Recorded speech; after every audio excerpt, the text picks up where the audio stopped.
Hi, I'm Darcel.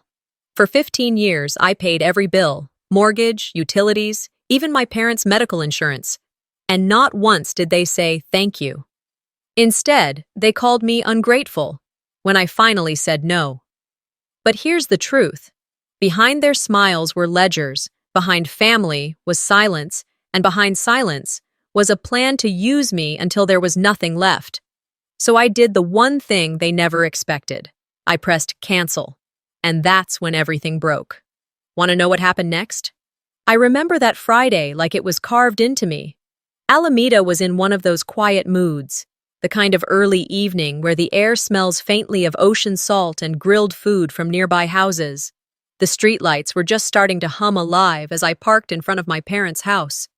The same two-story beige home where every holiday, every disappointment, and every half-hearted birthday dinner had taken place.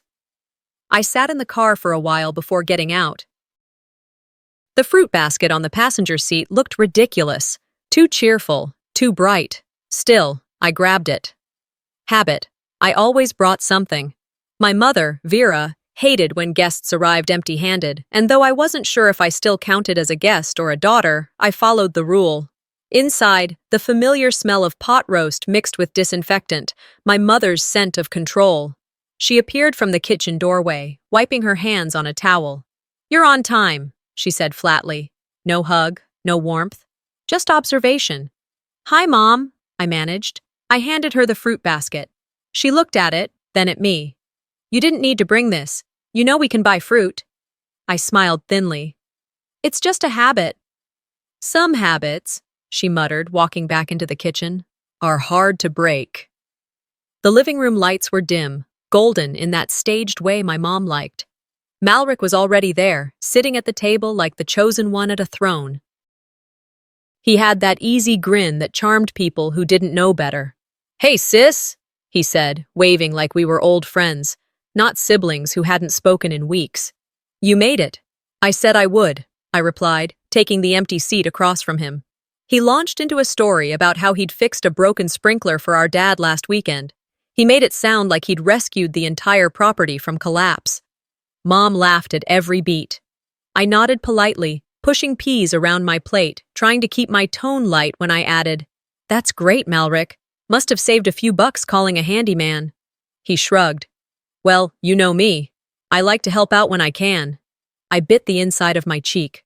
Help out when he can. He lived rent-free in the house and called it helping. Meanwhile, for 15 years, I'd been paying their mortgage, utilities, hospital bills, all from my own salary. I never called it helping. I called it survival. Walter, my father, sat at the end of the table, silently carving meat. His eyes flicked between us, but he didn't speak. He rarely did anymore. We ate. The sound of silverware filled the silence. My mother passed me a plate, but didn't meet my eyes. After a few minutes, I said softly, "I heard utility prices are going up again. Maybe it's time to switch providers." That's when it happened. She didn't look up, just sliced through the moment with her words. "You know what your problem is, Darcel? You're always so ungrateful." Ungrateful? It landed like a slap.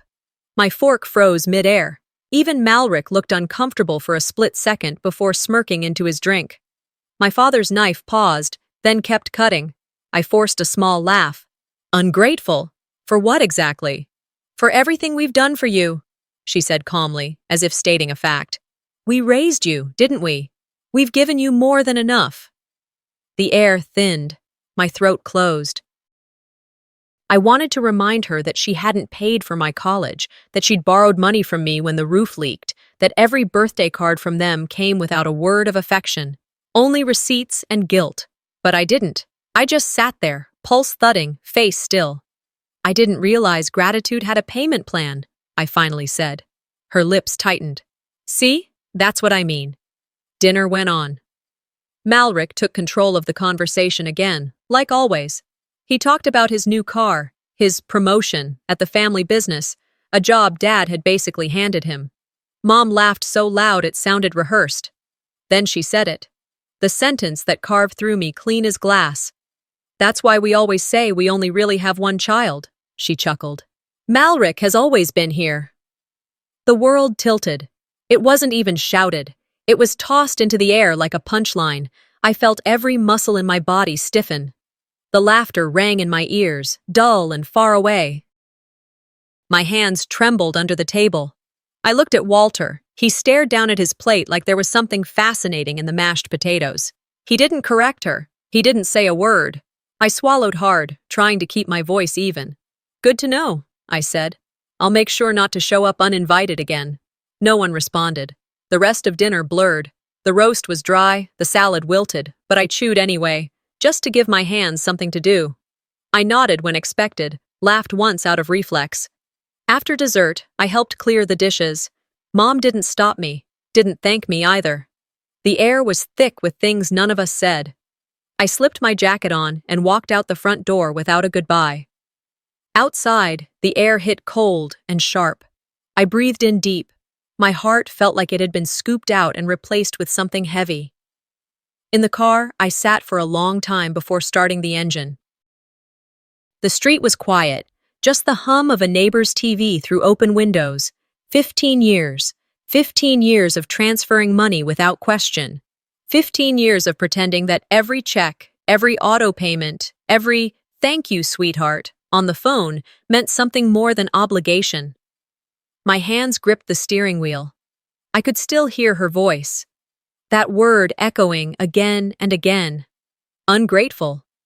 I had kept their lights on, paid for their prescriptions, saved their home during the recession, and she called me ungrateful. A dry laugh escaped me, half disbelief, half exhaustion. Maybe she was right, though. Maybe gratitude wasn't something you could buy. Maybe it was something they never had to give. The dashboard clock blinked 8:47 p.m. I should have driven off, but instead, I sat there, watching my reflection in the dark windshield. My eyes looked older, not from years, but from wear. Behind me, the house lights flicked off one by one. They probably thought I'd gone home already. My phone buzzed. A message from Malric. "You should really apologize to Mom. You embarrassed her tonight." I stared at the screen. Then I turned the phone face down. Apologize. That was what I'd always done. Apologize for existing, for earning more, for not needing them the way they needed me. I leaned back against the seat, the leather cold against my spine. "For 15 years, I paid their bills," I whispered to the dark. "For 15 years, I stayed silent." Something inside me shifted, small, almost invisible, but final. "Tonight," I said, the words steady now. Something cracked. The drive home felt like drifting through a dream I didn't want to be in. Alameda's streets, usually so familiar, now stretched endlessly in the dark, lit only by scattered streetlights and the occasional glow of a porch. The silence outside mirrored the silence inside me. I didn't cry. I didn't yell. I didn't do anything but keep both hands on the wheel, like gripping it could keep me grounded in a world that was quickly pulling away. When I finally pulled into my parking space, the street lamp above flickered once before settling into a dull hum. I sat for a moment, engine off, hands still clenched. It wasn't exhaustion. It wasn't sadness. It was something colder, heavier, like I was being slowly erased from the inside out. And the worst part was, no one even noticed. I walked inside without turning on the lights, letting the soft amber glow from the kitchen lamp welcome me. The same routine, keys on the counter, purse beside them, shoes lined up neatly by the door. I stood there, still wearing my dinner clothes and the smile I had forced for 3 hours straight. That smile had started to feel permanent, painted on, cracking only when I was alone. The hours blurred. I must have fallen asleep on the couch because when I opened my eyes, the sun was already creeping through the blinds. 9:15 a.m. Blinked back at me from the microwave clock. My neck throbbed. My spine ached. I sat up slowly, brushing sleep from my eyes, and that's when I saw it. A thick, cream-colored envelope sat on the coffee table, the script on it unmistakable. Elegant, flawless. My mother's handwriting. Vera Ainsworth. Just seeing the name made my stomach tighten. I picked it up like it might bite me. My mother's cursive was as poised as ever, not a curve out of place. I opened it slowly, trying to steady my hands. Inside, a birthday card. Watercolor roses, soft pinks, cream background. The kind of card you buy when you want to seem thoughtful without having to be. Inside, it read, "Happy birthday, Donna." Donna. I stared at the name, waited for it to change. It didn't. There was no mistake. My mother didn't make mistakes like that. She knew names, especially when money was involved. She only ever wrote mine once a year anyway. When requesting transfers, when signing rent checks I paid for her, or when reminding me that I stressed too much about money. But on the one day that should have been mine, the name she chose wasn't, not Darcel, not even a love mom, just a cold, impersonal greeting to someone who wasn't me. I placed the card on the table and walked to the small wooden drawer near the fridge. I opened it.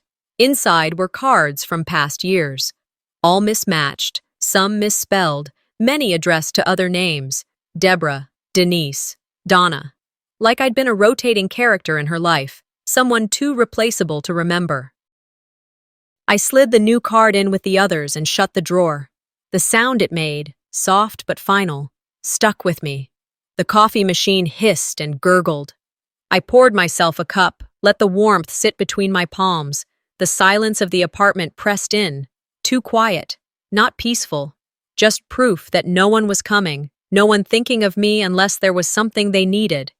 I opened my laptop, more from habit than interest, work emails, monthly bills, auto-pay notifications. At least the bank spelled my name right. As I scrolled, the memories returned, stubborn and sharp. High school debate finals. Mom never showed because the traffic was awful. Malric's 17th birthday. A brand new car with a bow. I worked double shifts to buy a rusty used one. Christmases, gold ribbon boxes for him, clearance rack sweaters for me, 2 sizes too big. "We thought you liked roomy clothes," she'd said once, distracted. I took another sip of coffee. It didn't help. The warmth never reached where it needed to. My phone buzzed. A message from Aaron, my cousin. "Hey, saw something you might want to check out. Your mom posted an album on Facebook. Look at it." I clicked the app and typed Vera Ainsworth. Her profile came up. Pearls, perfect hair, that practiced smile. The album at the top of her page was titled, "Through the Years, Our Little Family." I opened it. The first photo was of Malric as a baby. Then came school pictures, prom, graduation, his wedding, more holidays, and group shots of mom and dad smiling at various events. But photo after photo, I wasn't in a single one. Even in photos I knew I had been part of, I was missing. In one, I recognized the setting. I'd been standing between Dad and Malric, but now, only their shoulders were in frame, cropped clean. In another, I saw the edge of my sweater sleeve.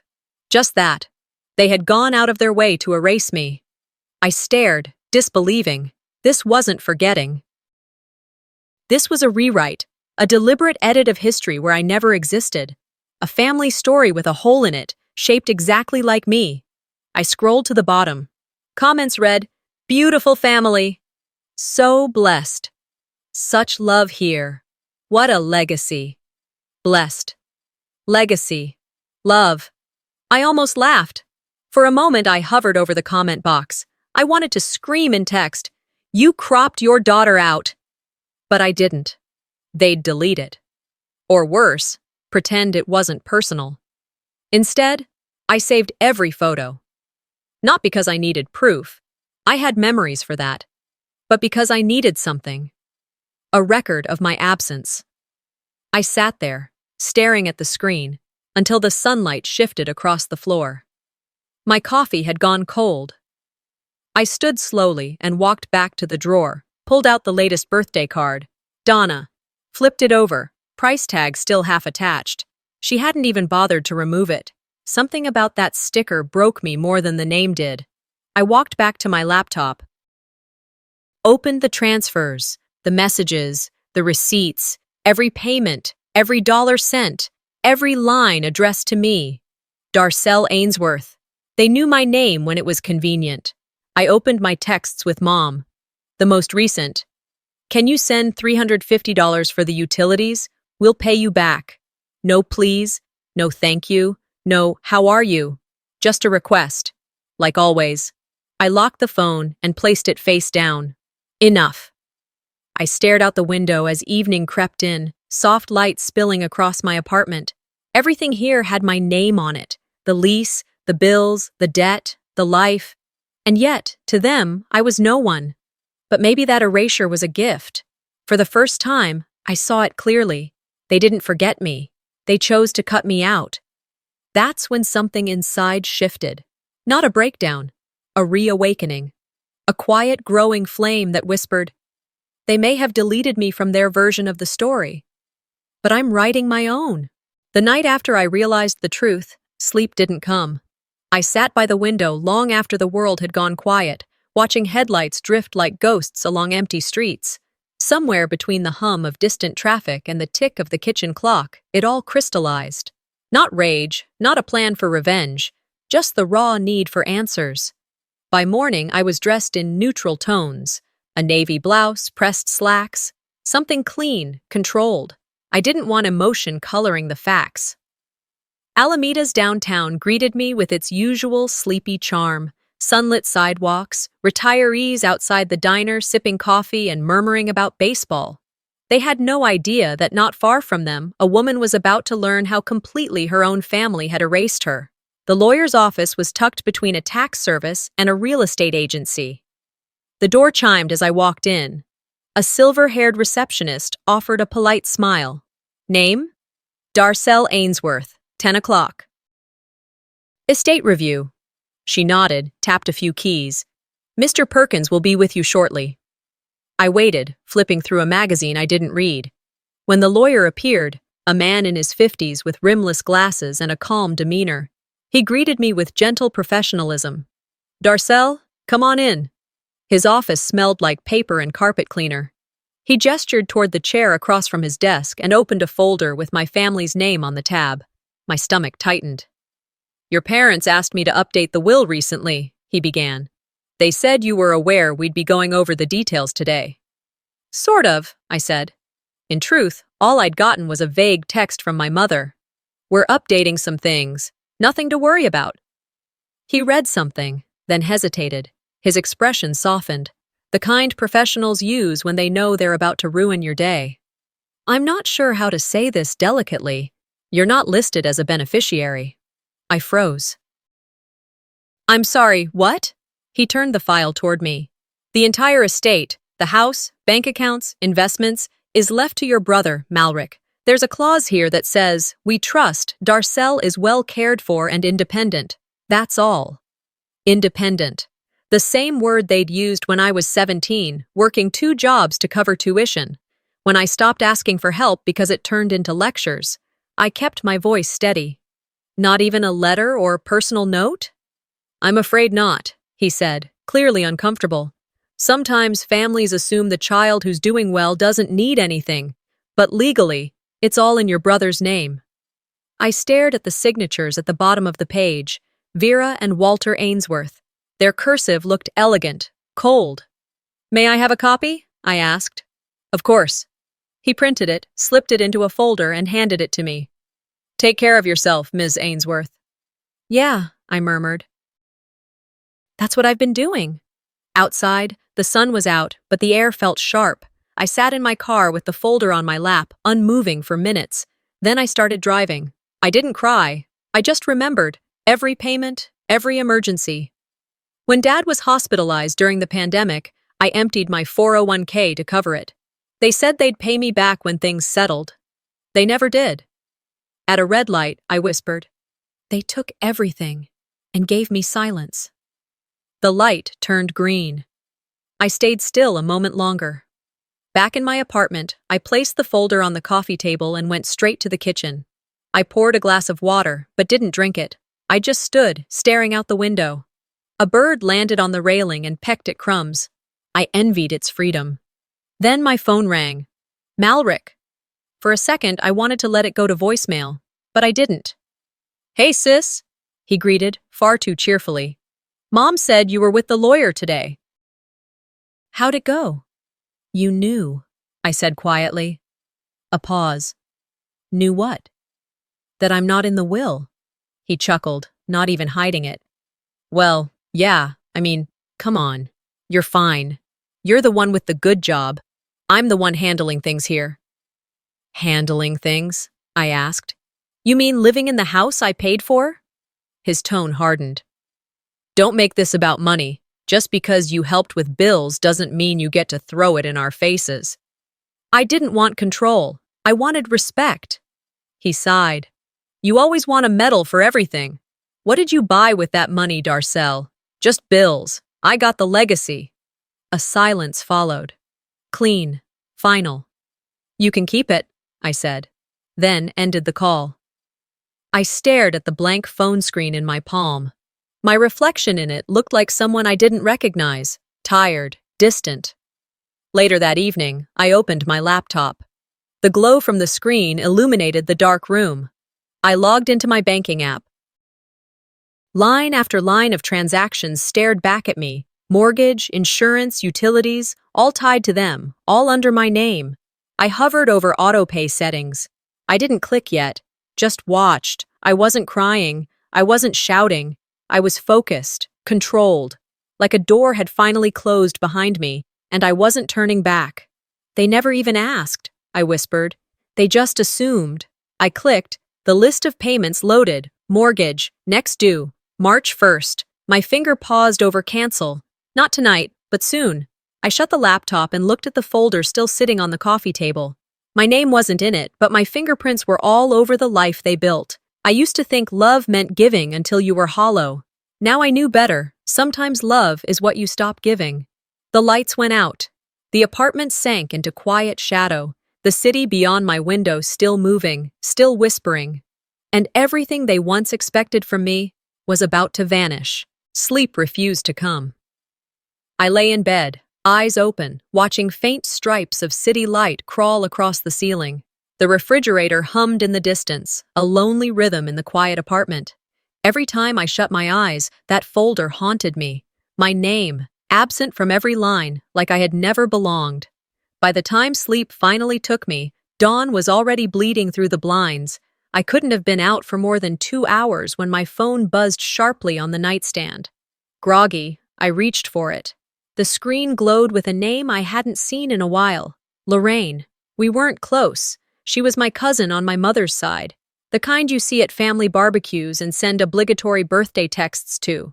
So I hesitated before opening her message. Look, I shouldn't even say this, but something's off. You're being set up.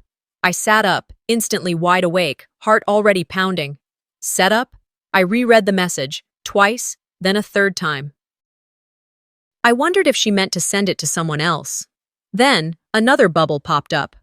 I've seen the group chat. Malric's been talking about you. He said, she won't fight back. She never does. The words slammed into me like a punch. My hands tightened around the phone. I knew Malric could be cruel, dismissive even, but this was deliberate. I replied, fingers trembling. What do you mean, being set up? Her response came quickly. They're moving money around. Your name's showing up. I don't want to be involved, but check your accounts. 1 minute later, the final message appeared. Delete this conversation. Then she went offline.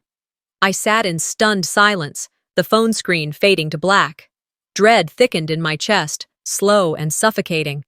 I moved to the kitchen, bare feet cold on tile. Outside, the city was waking up. Distant traffic, a neighbor's radio, the clink of dishes through the wall. Normal sounds in an abnormal moment. I poured coffee, barely tasting it, and opened my laptop. I logged into my financial dashboard and scrolled through the familiar numbers. Rent, groceries, utilities. Then, something unfamiliar. A recurring charge, $3,800 monthly. Label, Alameda Senior Living, room 312. My breath caught. I clicked the entry. In the notes, resident, Vera Ainsworth. My mother. What?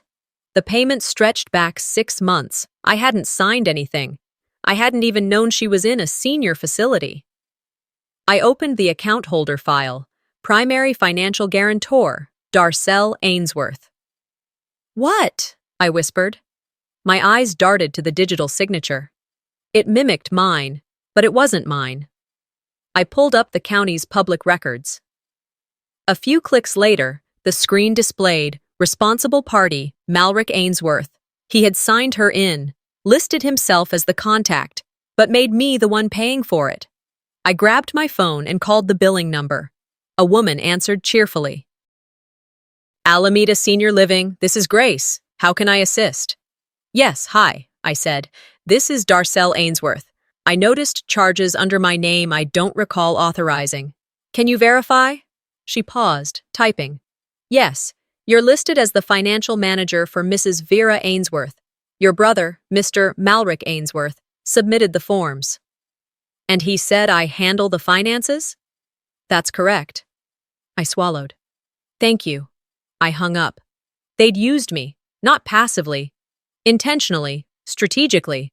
I opened the printer drawer, pulled out paper and highlighters, and began printing every relevant statement I could find. Page after page hissed out. I crouched down, spreading them across the floor like evidence at a crime scene. Every charge, every signature, every lie. They made me the silent funder, I murmured, the invisible accountant. I highlighted every mention of my name, the yellow bleeding across the paper like fluorescent betrayal. For a moment, I wanted to scream at Malric. Call him, demand answers. But another part of me, the one that had learned from years of being ignored, told me to wait, gather, document. I scanned everything, backed it up in 2 separate drives, sent copies to my work email. Then I sealed the printed set in a manila envelope. In thick black marker, I wrote, if anything happens to me, not paranoia, preparation.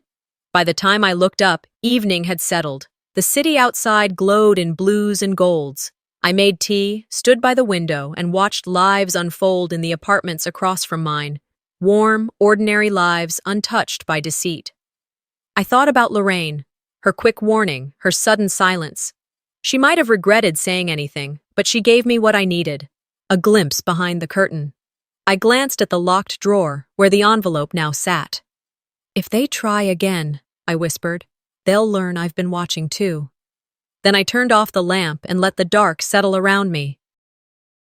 The wind nudged at the window pane. Not violent, not gentle, just warning.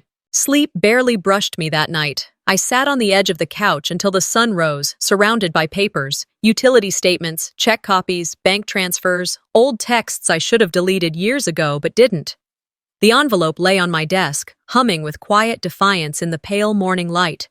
It wasn't just paper and ink. It was evidence, a lifeline, a weapon. Outside, birds chirped like nothing was wrong. Inside, I felt like I was holding my breath underwater. Every part of me buzzed with the knowledge that the next blow was coming. They wouldn't stop, not until I was bled dry or erased entirely. But this time, I wouldn't just endure, I would respond. By mid-morning, the walls of my apartment felt too close. I pulled on a plain blouse and my most nondescript jeans, grabbed my keys, and headed out. My favorite cafe, a little place tucked between a bookstore and a dry cleaner, had always been my place of solace. The floors creaked like a cabin. The air smelled of cinnamon and ground beans. I'd been coming here for years, even when I was struggling, just to feel like I belonged somewhere. I hadn't even made it to the counter when my phone buzzed in my back pocket. A tag. A public post. My stomach dropped. I unlocked the screen and saw Malric's name above Vera's grinning profile photo. He'd posted on her page, a smug, coded jab with a carefully chosen caption. Some people act generous just to keep score.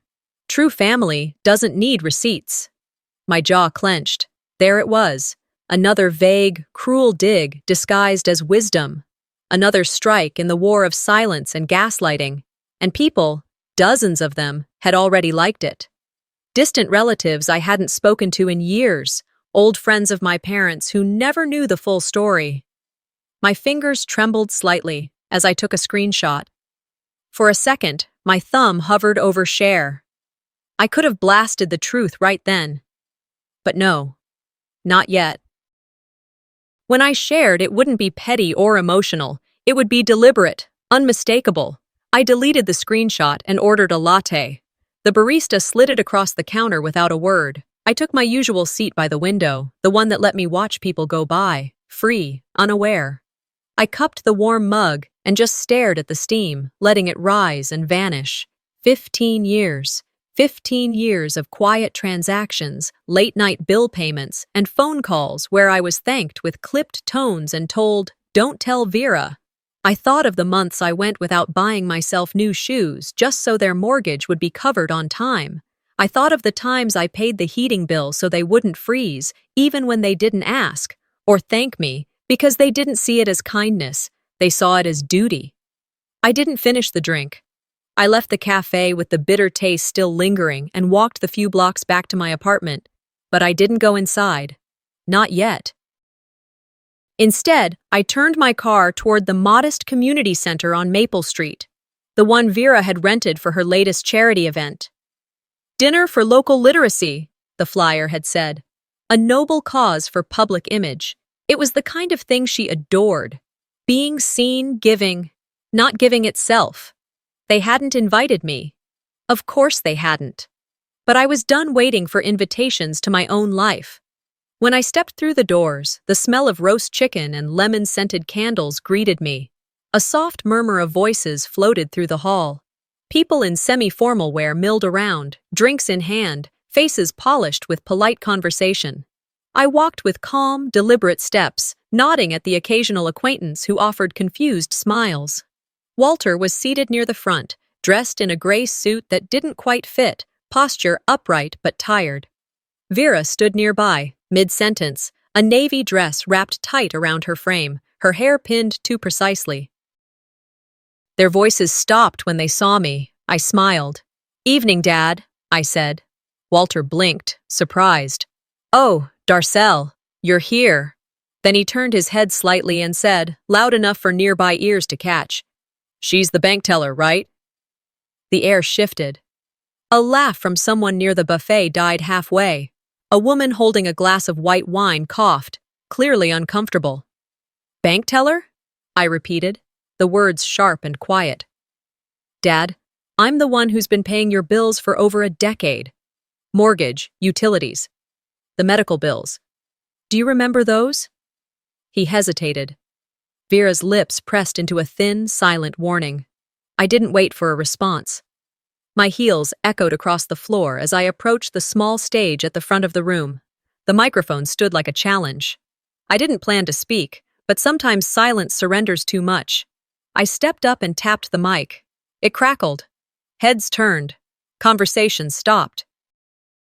"In honor of those who only remember you when they need money," I said, my voice smooth, low, and intentional. "But forget your name the second you stop giving." A few gasps. One man nodded slowly. Another woman murmured, "Wow." Scattered claps, awkward and unsure. I didn't stay to soak it in. I walked off, head high. "Darcel!" Vera called after me, but I didn't turn around. Outside, the autumn air hit my face like cold truth. I stood under an old oak tree, the kind that seemed older than anything else in this town. I pulled out my phone and answered when it rang. Vera's voice wavered. "Darcel, don't do this. This is family. It's not too late." I closed my eyes. "It's already done." Then I hung up. Back in my apartment, the world felt quieter. I kicked off my shoes, walked to my desk, and opened my laptop. The streetlights outside blinked on as the blue glow of the screen filled the room. I navigated through the tabs like I had so many nights before. Mortgage, cancel. Utilities, cancel. Insurance, cancel. My finger didn't hesitate. I didn't double-check. I clicked each box with clarity. The system pinged and confirmed. Auto pay disabled. One by one, every burden lifted. Every obligation I'd carried alone. Erased. I leaned back and exhaled. The envelope sat quietly to the side, still sealed, still waiting. But it didn't feel heavy anymore. It felt like a reminder that I wasn't invisible, no matter how they tried to rewrite me. Outside, the night had fully arrived. The city lights flickered like cautious hope. And somewhere deep within, something unspoken clicked into place. like a door had finally shut, or opened. Whatever came next, I was ready. The city outside was still half asleep when I woke. Pale gray light slipped through the blinds, touching the edge of my desk where that envelope still sat. Silent, heavy, final. I made coffee, but didn't drink it. I didn't need caffeine. I needed clarity. By the time the clock read 7:42 a.m., I was already seated at my laptop. The cursor blinked in an empty email draft, waiting. I stared at it for a long moment, fingers hovering above the keys. There was no anger in me anymore, not even sadness, just a clean kind of certainty that came from finally doing what should have been done years ago. I began typing. Subject: effective immediately. Then, in the body, attached is a screenshot of the actions I've taken. Effective immediately. No greeting, no explanation, no apology. I attached the image, a single screenshot of my financial dashboard. Every recurring charge that had once tied me to them now read the same word in bold red. Cancelled. Mortgage, insurance, utilities, phone plans, all gone. Before I could second guess it, I BCC'd 4 people: Vera, Malric, Walter, and my lawyer. Then I clicked send. The whoosh sound of the email leaving my outbox felt louder than it should have, like a door closing after years of being left ajar. I sat there for a moment, staring at the sent folder. Then I finally took a sip of my coffee. Lukewarm, bitter, grounding. By noon, the messages began. The first one came from Vera, a voice message. I played it once, then again. "Is this a joke?" she snapped, her voice sharp with disbelief. "You don't just stop supporting your own parents, Darcel. What do you expect us to do now? You can't just pull the plug like that." Her tone was the same one she used when I was a teenager and dared to talk back. It was laced with shock, not because she was hurt, but because she genuinely couldn't imagine a world where I said no. I listened to it twice before replying with a single text. "You stopped seeing me as your daughter long ago. Now the account agrees." I put the phone down. No punctuation, no emojis, just truth, stripped bare. I went about my day. Laundry, errands, cleaning. Every mundane act felt different now, like I was reclaiming the small corners of my life they'd occupied. But the peace didn't last. By mid-afternoon, my phone buzzed again. This time, from Malric. A short message. "Wow, guess you're really cutting us off. Cold." I didn't reply. He sent another one right after. "You think this makes you better? It just proves we were right about you." I stared at the words for a while before deleting the thread entirely. They were expecting a fight. What they didn't understand was that silence was my fight. That evening, I decided to check the family group chat, the one where they shared vacation photos, church announcements, and the occasional Happy Sunday gifs. It had always been a digital stage for Vera's curated version of family life, except now, when I opened the app, the chat was gone. At first, I thought it was a glitch. I refreshed the screen, scrolled through my contacts. Then it hit me. I hadn't left the group. I'd been removed. I laughed quietly. Not the bitter kind, the kind that comes from understanding a pattern too clearly to be hurt by it anymore. I checked the shared photo albums next. My name wasn't listed. Neither were the pictures I'd uploaded over the years. Birthdays, holidays, trips where I was the one holding the camera. They were gone, erased, like I'd never been there at all. Then came the final act of their digital pettiness.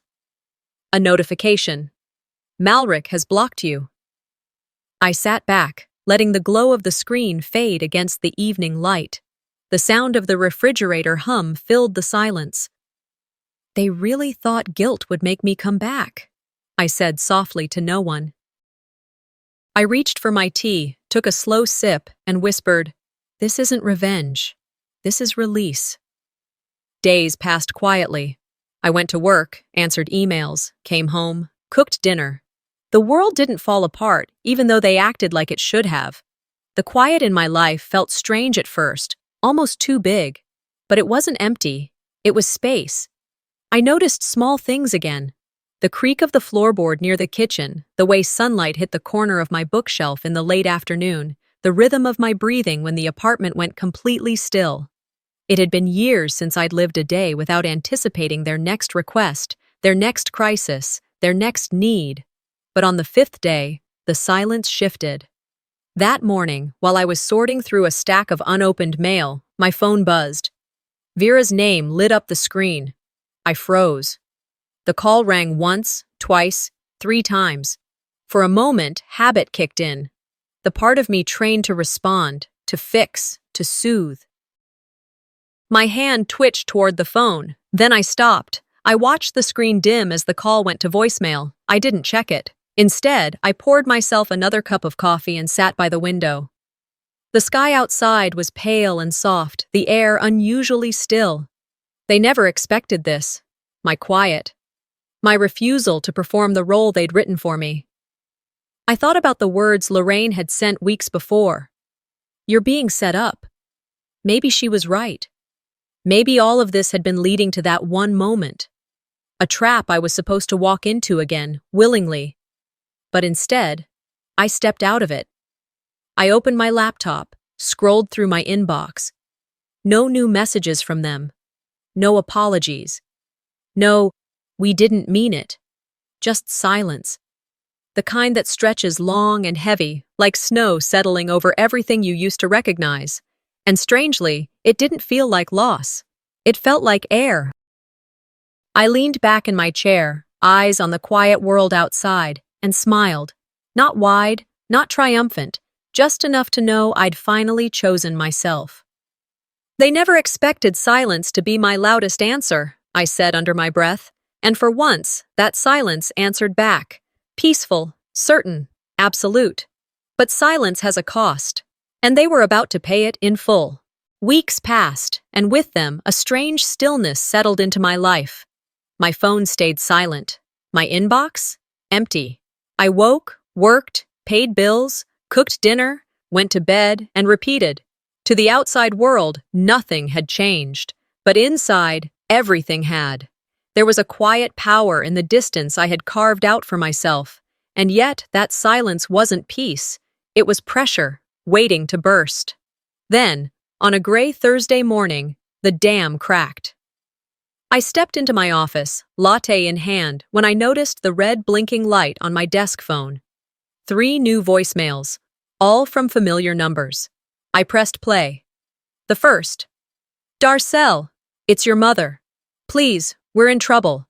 They're threatening to shut off our electricity. I didn't know it would come to this. If you don't act now... Her voice cracked mid-sentence, then faded to static. The second was colder. Malrich's voice. This is on you. You broke this family. You left us to drown. Mom's spiraling because of you. The third, Vera again. I don't know what to do without you. Please, come back. I'm begging. I stared at the handset, my pulse pounding. My first instinct was to call back, to make the pain stop, to fix things. But I didn't. I didn't respond. Not yet. Instead, I opened my laptop and began digging. Years of shouldering their burdens had taught me exactly where to look. Public records. Utility liens.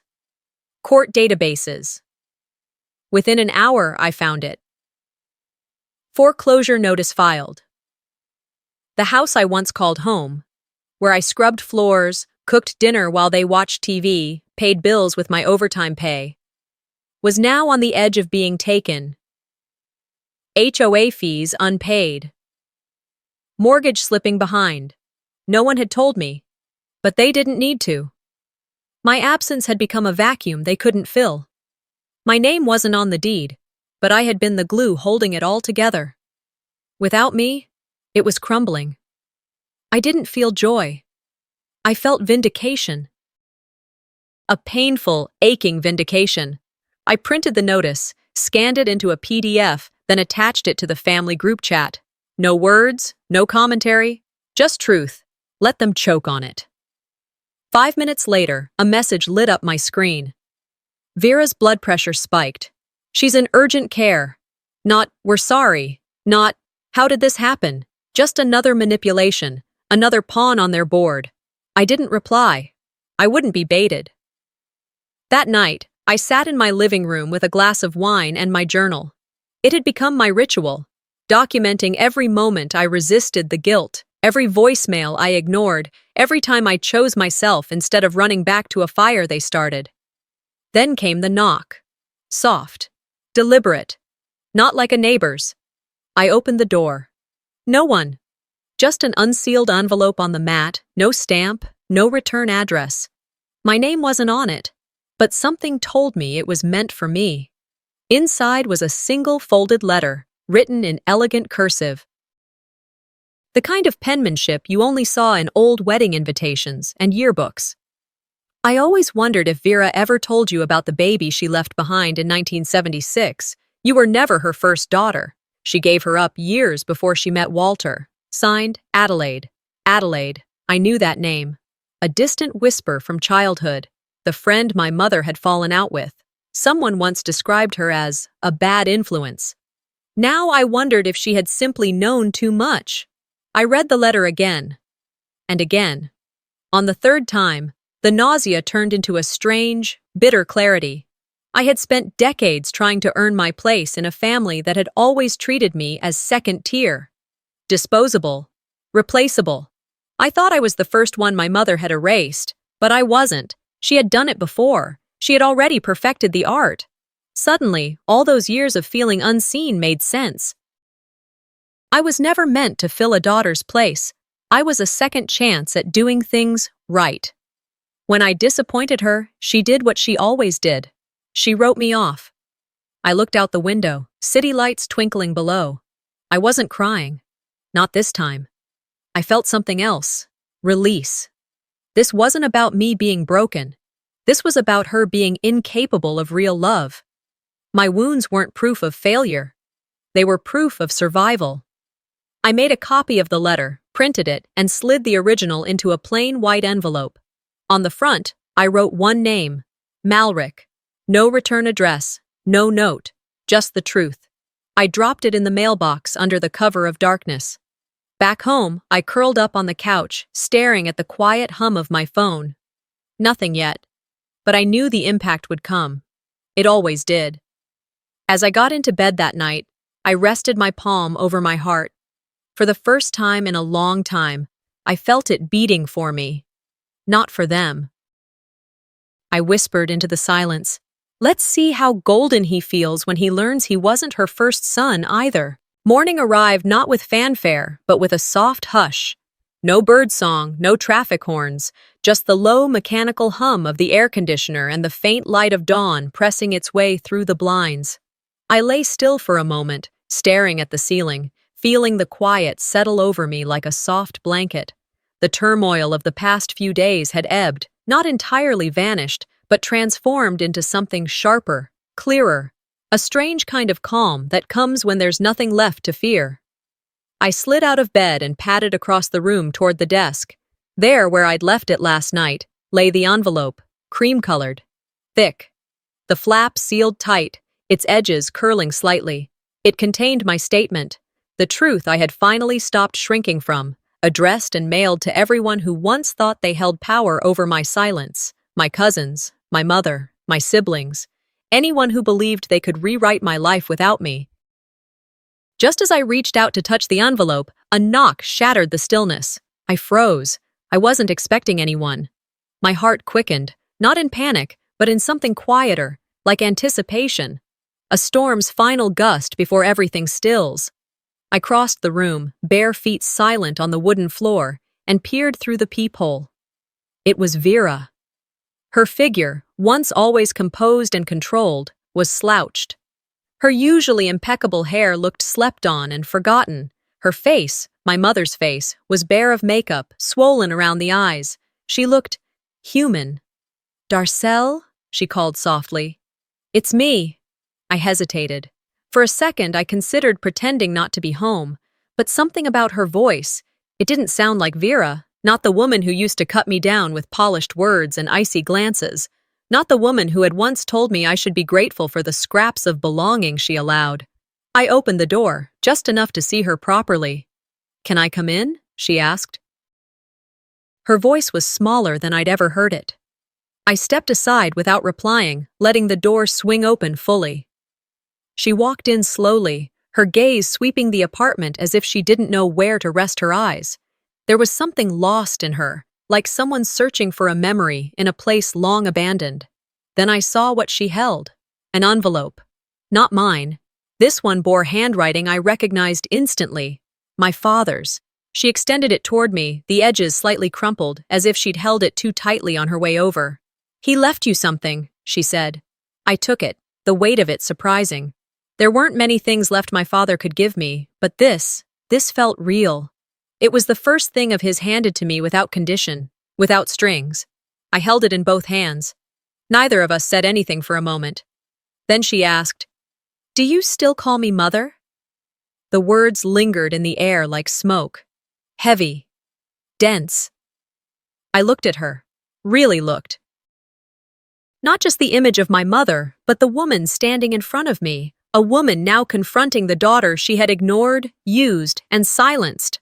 Her face wavered as if bracing for a blow I no longer needed to deliver. I didn't answer. Silence stretched, taut and unflinching. Her eyes welled, but she blinked them back. Her lips parted like she wanted to speak again, but she didn't. She nodded faintly, almost as if to herself, then turned and walked to the door. Her hand trembled on the knob before she opened it. A second later, the door clicked shut behind her. That was it. No fight, no screams, no weeping apologies, just silence. And yet, it echoed louder than any argument we'd ever had. I moved to the couch, the letter still unopened in my hands. I sat for a moment, just staring at it. Then I got up, brewed some tea, and returned with a hot mug warming my palms. The city outside stirred to life, headlights flickering, buildings glowing from within like restless beacons. And in the quiet, I unfolded the letter. The handwriting was undeniably his, steady, slanted, the kind that once signed checks to cover my tuition when no one else would acknowledge I even went to college. It read, "Darcel, I knew what they did. I knew you paid for everything. Your brother's loans, your mother's medications, even the electric bill when they pretended the power shut off by mistake. I didn't speak up. That was my cowardice. And I regret it. I hope one day you'll forgive me for my silence. But I never stopped being proud of you. Dad." A lump caught in my throat, but tears didn't come. I pressed the letter to my chest, the paper warming in my hands. It didn't fix everything. It didn't erase the years of silence, but it mattered. That night, I cleared a small shelf above my desk. I placed the letter there, flat and face up. Underneath it, I laid a smaller card I had written earlier, unsure if I'd ever use it. It said simply, "I chose peace, not them, just peace." 2 notes, side by side. One was a confession too late, the other a declaration right on time. They always expected I'd fight back louder, make a scene, maybe cry in public, fall to my knees demanding recognition. But I didn't. I refused to give them that ending, because sometimes the most powerful thing you can say is nothing at all. Silence doesn't mean surrender. It means I am no longer waiting for their permission to feel whole, and some truths, when finally spoken or written, don't shatter you. They set you free. Morning arrived in Portland like a whispered apology. Muted, cool, and soft around the edges. It wasn't loud or celebratory, just gentle, as though the city itself understood that some transitions deserved quiet. I stood in the doorway of my new home, one hand resting against the frame. The scent of fresh paint still clung to the air, clashing faintly with the earthy sharpness of cardboard and packing tape. Inside, boxes stood stacked like miniature monuments to a past I'd survived. Clothes, kitchenware, books I hadn't opened in years, pieces of a former life, condensed. I crouched down and ran my palm across the dusty hardwood floor. The grains were uneven, raw, but real. Like me, I closed my eyes and breathed in deeply. Sawdust, the faint tang of lemon cleaner, and something I hadn't felt in a long time. Possibility. Outside, the neighborhood was slowly waking up. Birds chirped with sleepy urgency, and across the street, a woman in a faded blue sweatshirt watered her garden. Tulips and marigolds bobbed under the mist. She looked up and caught my eye. Her nod was brief, polite. No questions, no judgment. I returned it. We were strangers, but there was peace in that. I stepped down the front steps, each one creaking slightly under my feet. My car sat parked in the driveway, empty now. No more boxes to unload, no one demanding explanations. I glanced up at the sky, pale blue and streaked with soft clouds, a day not yet claimed by sunlight or noise. As I passed the mailbox, I fumbled for the new key. It clicked in with some resistance, like it knew it didn't quite belong yet. New zip code, new neighborhood, new lock, and still the same scars. But now, I thought as I pulled the mail out, these scars were no longer shackles. They were mine, quiet badges of endurance. Back inside, I slid the last box into a corner of the living room and straightened up. The house echoed with each step, the kind of emptiness that felt less lonely and more like freedom. My eyes drifted from the bare kitchen counters to the empty bedroom, imagining curtains, music, maybe someday even laughter. This space could become anything. A few hours later, I found myself driving aimlessly until I pulled up in front of my old apartment in Alameda. It looked smaller than I remembered. Maybe it always was. The windows were dark, shades drawn. A "For Rent" sign sat staked in the grass, tilting sideways. I parked across the street and leaned my arm against the window. My breath fogged the glass. I watched shadows that weren't mine anymore. Behind that window had been dinners reheated from plastic containers, conversations with myself in the mirror. The nights I cried into the silence, and the mornings I woke up pretending I wasn't already tired. And then, across the road, barely visible between trees, Vera and Malrich's new condo. Not the mansion they once bragged about owning, but a modest unit with cramped blinds and fading paint. A dog barked nearby. I wasn't sure if it came from their place. I didn't care. Through the thin walls, a voice rose, sharp and bitter. "You take that fine, but you always think you hold the power." It was Vera's voice, unmistakable. I didn't wait to hear more. I pulled away, heart twisting, and turned the music up just loud enough to drown out the tears pressing behind my eyes. When I got home, the red voicemail light blinked steadily. I knew who it was before I pressed play. "Darcel, we're family. That still has to mean something. Don't leave me hanging like this." Her voice sounded tired, not sorry, just inconvenienced. I stared at the phone for a long moment, then I hit delete. It didn't feel triumphant, just necessary. I made tea, chamomile, out of habit, and opened my laptop. I stared at the blank screen. I didn't flinch this time. My hands moved slowly but purposefully. I navigated to the website of a local women's shelter I'd researched months ago. I clicked the donation tab and entered $500. No message, no dedication, no strings, just a transfer, just a beginning. Then, with the same quiet intent, I opened a private forum, a digital space for women who had walked away from toxic family systems. My fingers hovered over the keyboard, then typed, "Family doesn't mean ownership. Not anymore." I posted it. No hashtags, no explanations. It wasn't for applause. It was for me. For the me that had once felt like a possession instead of a person. As night settled, the air turned crisp. I lit a candle in the living room, not for ambiance, but for focus.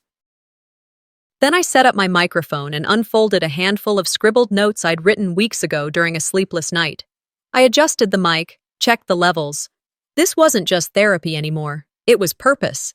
The podcast was for women like me, those who had crossed 40 with scars not just on their skin but on their souls. Women who had been praised for endurance and punished for boundaries. Women who had been told they were selfish the moment they said no. The first episode title blinked on screen. How to Cancel Without Guilt. I pressed record. My voice came out steady, even warm. "This story begins with me paying the bills," I said, "but it ends with me valuing myself." I paused, smiled softly into the microphone. Not because everything was healed, but because, for once, the healing had finally begun. Later that night, I walked downtown. The streets were calm, mostly empty. My guitar case hung from my shoulder, though I didn't plan to play. It was more a comfort than an instrument now. I passed a mural splashed across the side of an old bakery, a phoenix rising, flames and feathers in brilliant copper and gold. I stopped in my tracks. The bird's wings were mid-flare, eyes sharp, alive. I whispered to the empty street. I burned quietly, but I rose on my own terms.